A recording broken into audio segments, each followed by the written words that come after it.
Hello and welcome back to another video on Serious About Salvage.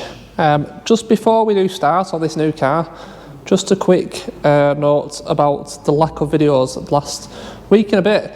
Unfortunately, somehow I either deleted or lost some footage on the GoPro. I don't know what's happened, but it's vanished. So I didn't have any content to make videos with.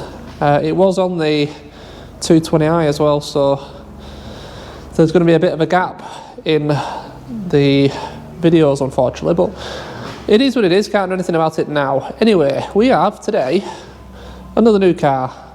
I bought another Jeep Renegade, but this one in yellow, and I tell you that the colour does it a lot of favours actually. It looks a lot better than the black one that I did. And it was a good chunk cheaper as well, which is why I bought it.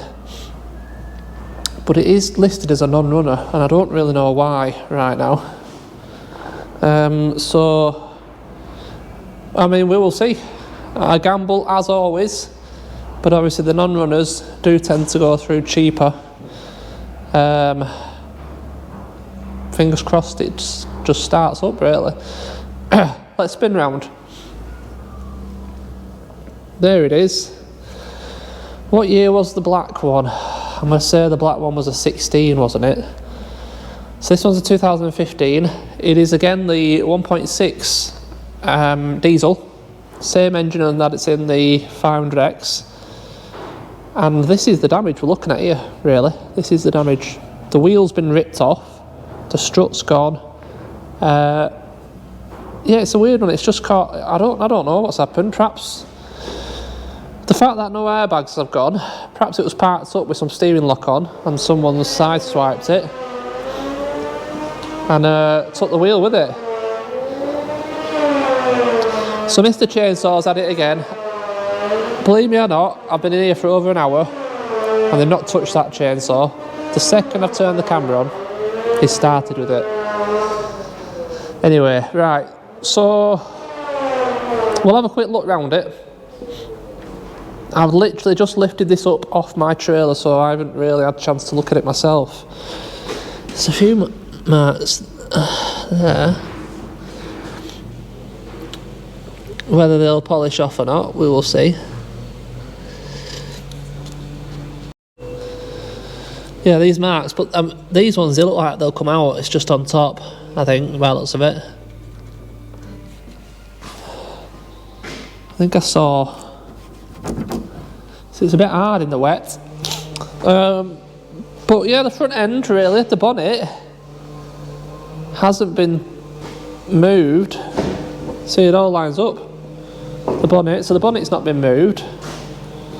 There's some marks. There's a scratch there. Some there.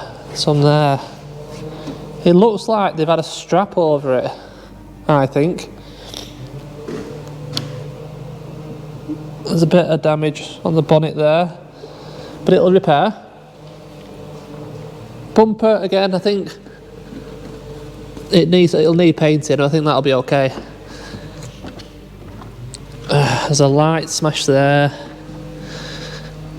Cover missing. Down this side. Bald tyre. The colour is nice. It's a nice colour, this, actually.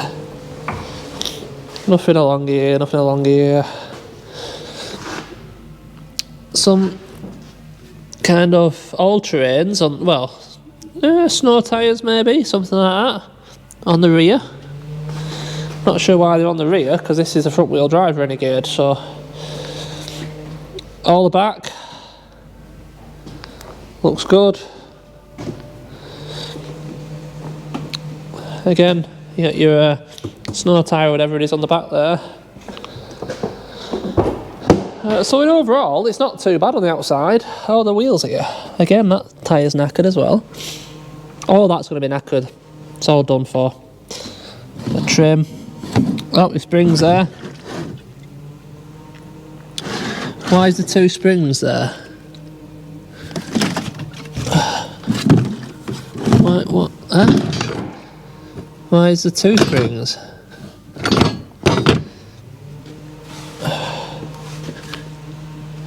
That's weird. Looks like there's one front and one rear spring in there. The rear springs are still on it. Strange. Anyway, so yeah, in terms of damage, there's a bit of a mark there on the handle and the door. It's this corner here. Let's grab a torch. Where is thy torch? I thought I'd left it on. There it is. Let's have a look in this wheel arch. So a control arm is bent. The subframe looks to be okay. Obviously the drive shaft is going to want to be replaced. Top mount's still up there.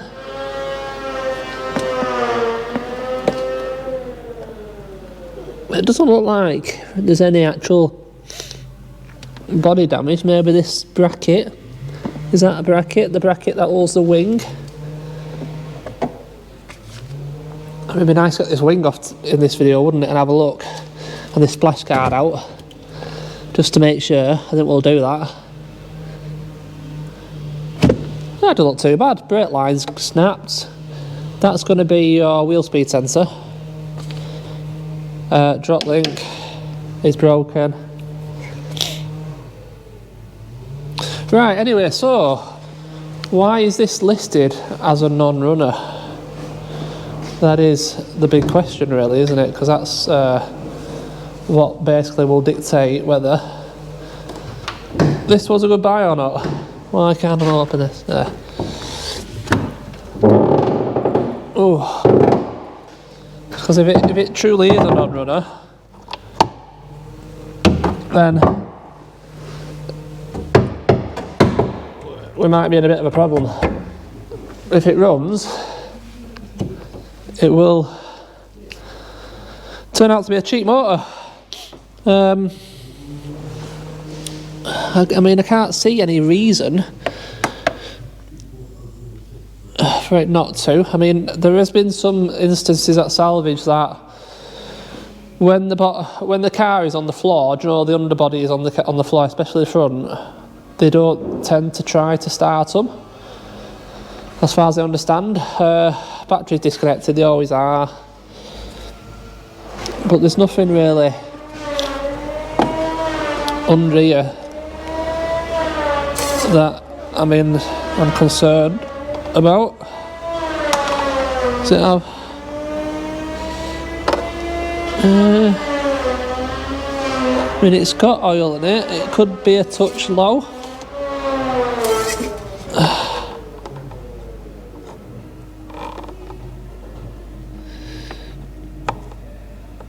Interesting, it might be a touch low on oil.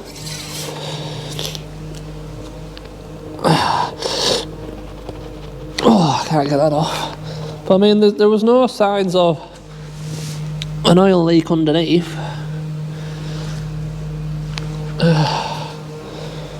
So I mean, let's just put the battery on and see what happens. I think it'll probably be dead.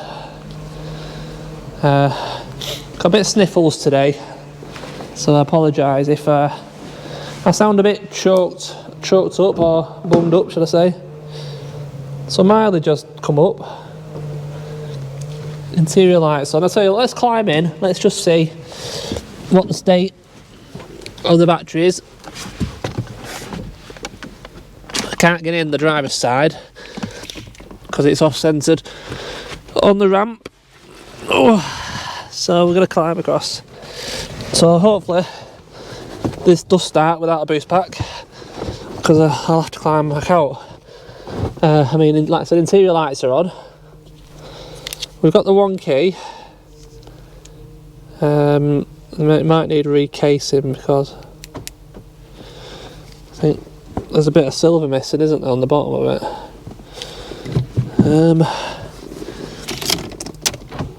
Alright, we've got ignition lights on, so 60,917. Brake fluid low.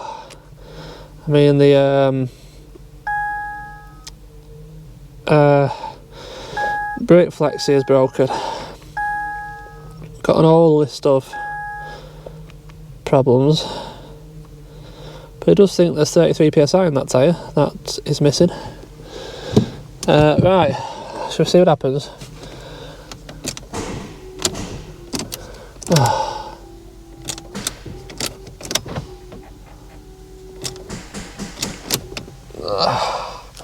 I should have just put the booster on it, shouldn't I? Alright, bear with me a moment. Right, attempt number 2. What?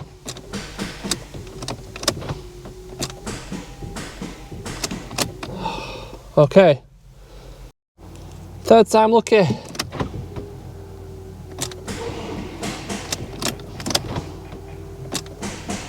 Oh!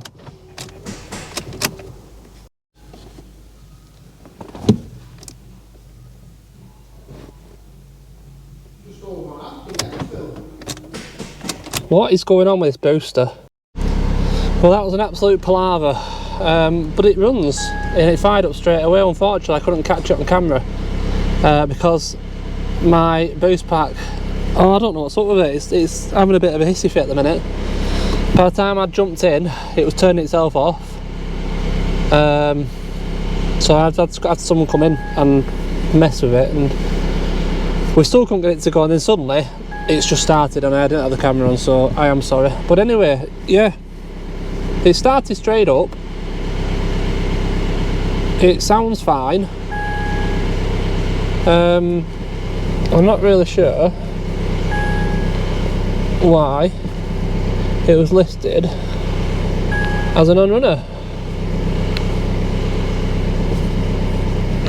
And sometimes doing that gets rid of some lights for you, but the fact that the wheel speed sensor's unplugged will be the reason for most of them.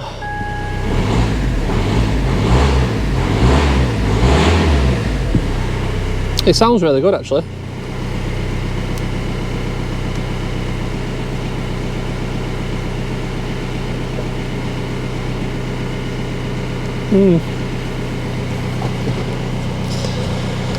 So why was it listed as an on-runner? I mean, like I said, all I can think of is due to the fact that obviously in the salvage yard with that wheel missing, the car would have been, you know, sat on the floor on that side, potentially with, well, the subframe would have been on the floor, probably not the sump. Perhaps they just don't like to try to start them in that scenario. I don't really know.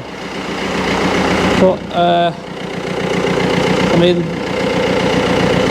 their loss is my gain at the end of the day.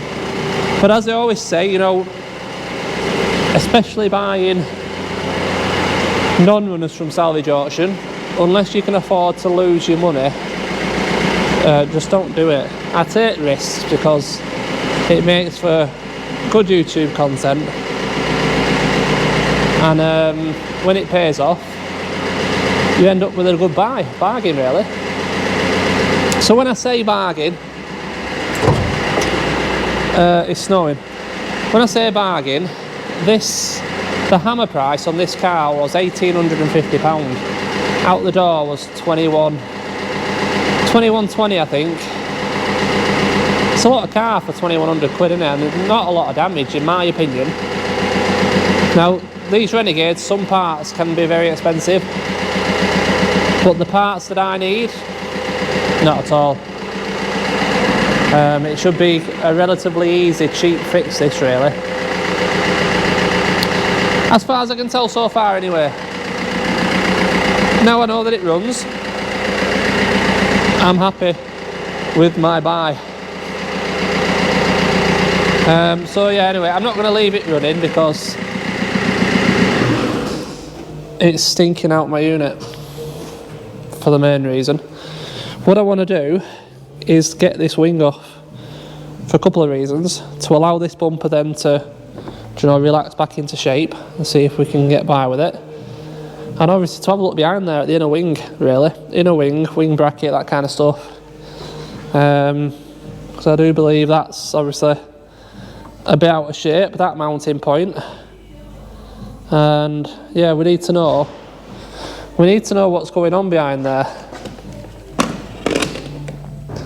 So we'll get the camera going, get some time lapse set up, and we're just going to dive in and whip and just whip that wing off.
Alright, wings off. That was a bit of a struggle, mainly because of this bolt up here, that one. It's obviously behind the door. Couldn't open the door because it's on the ramp. So I had to struggle and persevere with that. But I've got there in the end. So this upper apron, I mean, it might be a bit, I don't know if that's supposed to be vertical, but this stuff is, I mean, I can move it with my hand. It's just a bit of tin. Literally no strength in it. Looks fine across the top. The actual strong part, the inner wing, all fine. Up inside the turret, there's no signs of any damage. Christ, I've got indigestion, I've had a chippy. Oh, crikey. This is where the wing bolted on. They undersealed over the fixing, so yeah, all good actually, it's all fine.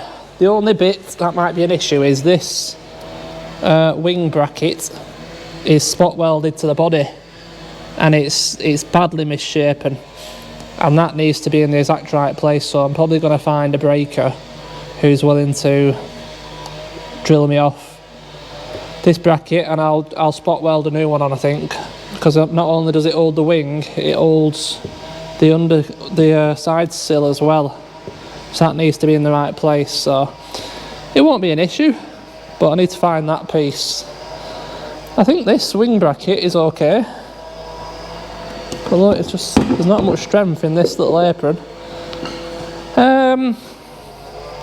There's a bit of pipe work under here that goes to the airbox that's broke, but other than that, it's just mainly all the suspension. Yeah, a few more marks on this door than I thought, but I mean, if that's, I'm going to get that straightened and repaired, and I mean, they'll just paint the whole door. Tiny bit on the A-pillar, that's going to need attention, and obviously that bit on the bonnet, and then yeah, until we get the wing fitted, we won't know exactly what's going on with this bumper really. So I'm going to put the bumper on hold for now and just see how we get on. So now, yeah, we need all the suspension corner, literally everything, and the wing and stuff, and make a start putting it together, and then we'll see just if anything else needs replacing. But I mean, so far so good really. It runs, massive bonus. Haven't found anything else that I'm concerned about. Anything in here?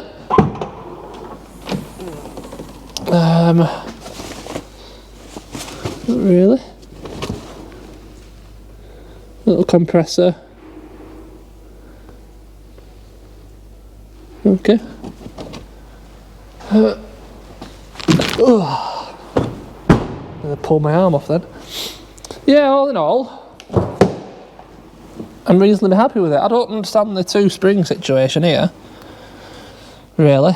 I understand obviously the rest of it, but I don't know why there's two springs here. These rear seats are going to need up clean with that drive shaft sat on there full of grease. Well,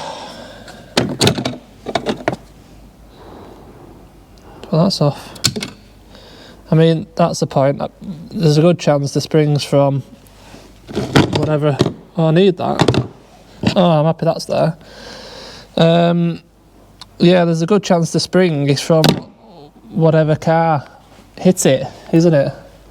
So I think we'll go down that line. One's from this and one's from the other car, so probably a wheel-on-wheel crash, wasn't it? Yeah, it's got new discs and pads all around on this as well, by the looks of it. Well, definitely on the front. The rears aren't quite as new, but not far off, but the fronts are like brand new.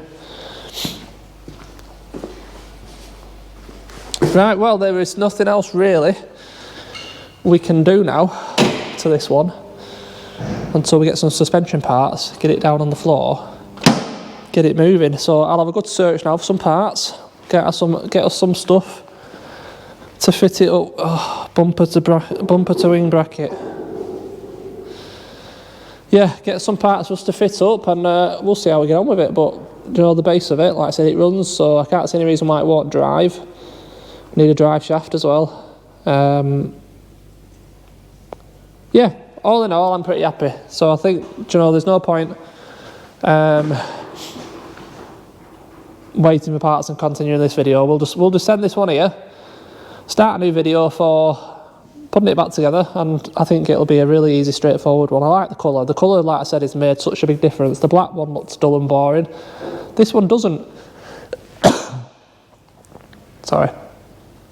So I'm really happy. So as always, I hope you've enjoyed, and if you have, big thumbs up. Video coming soon. Will it run 14 years stud, straight 6, 528i E28. Excited about that. I like the old retro stuff, me. Right, anyway, I will see you in the next one. Thanks for watching. Cheers.